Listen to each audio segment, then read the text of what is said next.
Betul, tapi kurang tepat, masih kurang tepat. Kakinya yang benar. Gak boleh kayak gitu ya, gak boleh ya.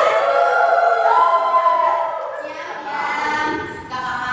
Kamu semangat.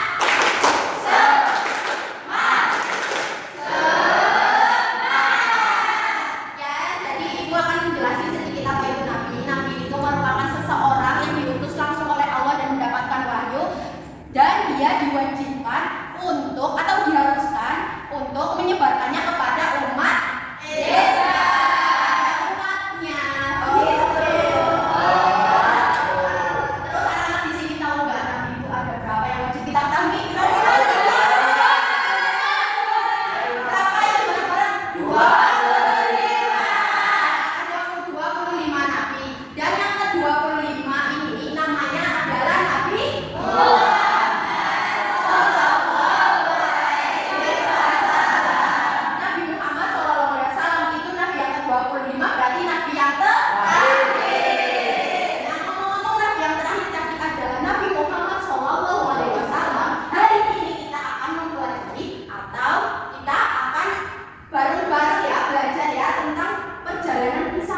Muhammad. Dari beliau belum lahir sampai beliau mendapatkan masa atau mendapatkan kerasulannya, begitu ya. Oke?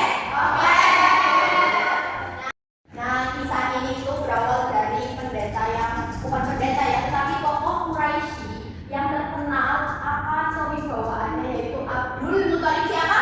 Abdul Muthalib. Beliau ini merupakan tokoh kaum Quraisy yang dimana dulunya itu dia pernah berjanji, jika saya memiliki anak atau keturunan 10 laki-laki, maka saya akan bukan menunggal ya, tetapi akan memberikan satu laki-laki ini untuk menjadi atau nantinya itu dengan aku mengeluarkan satu anak ini, itu saya akan menjadi tokoh yang memiliki wibawa dan juga memiliki kedudukan yang tinggi, begitu.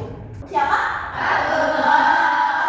Abdullah ini merupakan salah satu anak dari Abdul Muthalib yang memiliki atau pemuda yang memiliki sifat yang mulia. Jadi karena sifat yang mulia seperti itu, Allah Subhanahu wa Ta'ala itu tidak mau Abdullah itu menjadi sasaran Abdul Muthalib untuk diberikan dan menjadikan Abdul Muthalib itu menjadi kedudukan yang tinggi itu, sehingga ditebuslah dengan 1000 dirham karena utusan Allah Subhanahu wa Ta'ala. Jadi lalu Abdullah atau pemuda yang mulia itu beberapa tahun kemudian menikah dan bertemu dengan wanita yang soleh, yaitu Aminah binti Wahab. Pernikahan Aminah dan juga pemuda yang soleh atau alhamdulillah pernikahannya itu meriah begitu.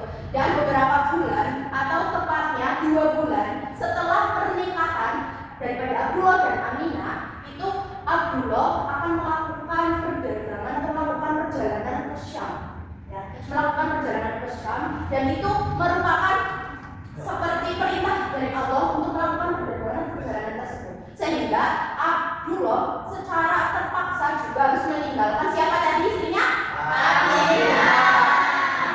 Nah, namun pada saat perjalanan pulang setelah dari Syam, Abdullah mengalami sakit dan menjadikan beliau itu meninggal. Dan Abdullah itu meninggalkan istrinya yang sedang mengandung ternyata 2 bulan.